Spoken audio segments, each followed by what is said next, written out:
سعودی عرب میں والدہ کی خدمت کا ایک انوکھا واقعہ۔ سعودی عرب کے ایک شہر قصیم کی عدالت نے اپنی تاریخ میں ایک عجیب و غریب مقدمہ دیکھا جو قصیم بلکہ پوری مملکت سعودی عرب میں نہ ہی پہلے کبھی دیکھا یا سنا گیا تھا۔ ہم آئے دن خاندانی اختلافات، قطع رحمی اور اعناد کی بھینٹ چڑھنے والے افسوسناک واقعات اور دلوں کو لرزہ دینے والے واقعات کی تفاصیل تو پڑھتے، سنتے اور دیکھتے ہی رہتے ہیں، مگر صلہ رحمی کی بنیاد پر بننے والے اس مقدمے کی تفاصیل سنیے اور اس واقعے کو کسوٹی بنا کر اپنے آپ کو یا اپنی گرد و نواح میں وقوع پذیر حالات و واقعات کو پرکھیے۔ اس شخص کا نام حیزان تھا۔ یہ بریدہ سے 90 کلومیٹر کے فاصلے پر واقع ایک گاؤں کا رہنے والا تھا۔ قصیم کی شرعی عدالت میں فیصلہ جیسے ہی اس کے خلاف گیا تو اس نے خود تو رو رو کر اپنی داڑھی کو آنسوؤں سے تر بتر کیا ہی، مگر اس کو دیکھنے والے لوگ بھی رو پڑے۔ یہ قصہ تصوراتی نہیں بلکہ سچا اور حقیقت پر مبنی ہے، جس کی تفاصیل سعودی عرب کے ایک بڑے اخبار الریاض کے سرورق پر چھپی۔ مملکت کی کئی بڑی مساجد کے ممبروں سے ائمہ کرام نے اپنے خطابات میں اس واقعے کا ذکر کیا۔ سینکڑوں عربی ویب سائٹس اور فورمز پر لوگوں کی آنکھیں کھولنے والے اس واقعے کا خلاصہ آپ کے لیے حاضر ہے۔ حیزان اپنی ماں کا بڑا بیٹا تھا۔ اکیلا ہونے کی وجہ سے سارا وقت اپنی ماں کی خدمت اور نگہداشت پر صرف کرتا تھا۔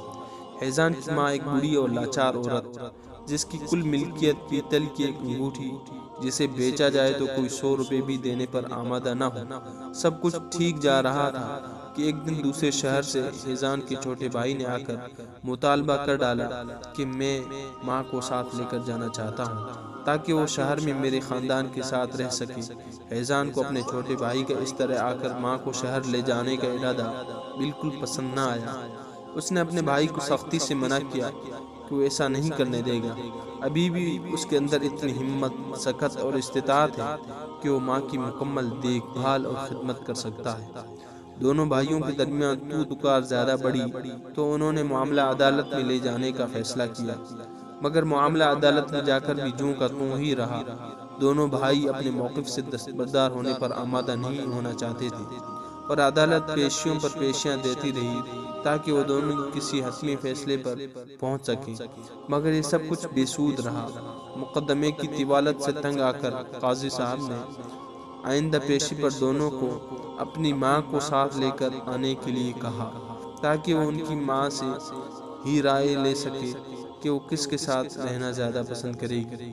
اگلی پیشی پر یہ دونوں بھائی اپنی ماں کو ساتھ لے کر آئے۔ ان کی ماں کیا تھی؟ محض ہڈیوں کا ایک ڈھانچہ۔ بڑھیا کا وزن 20 کلو بھی نہیں بنتا تھا۔ قاضی صاحب نے بڑھیا سے پوچھا کہ کیا وہ جانتی ہے کہ اس کے دونوں بیٹوں کے درمیان اس کی خدمت اور نگہداشت کے لیے تنازع چل رہا ہے؟ دونوں چاہتے ہیں کہ اسے اپنے پاس رکھیں۔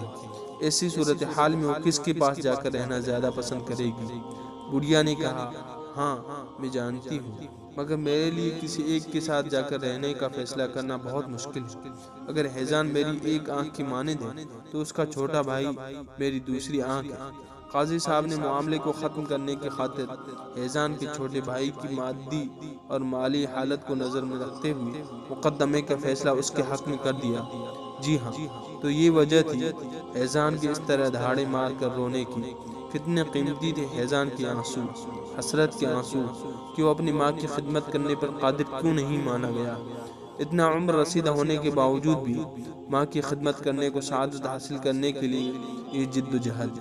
شاید بات حیزان کی نہیں، بات تو ان والدین کی ہے جنہوں نے حیزان جیسے لوگوں کی تربیت کی اور انہیں بر الوالدین کی اہمیت اور عظمت کا درس دیا۔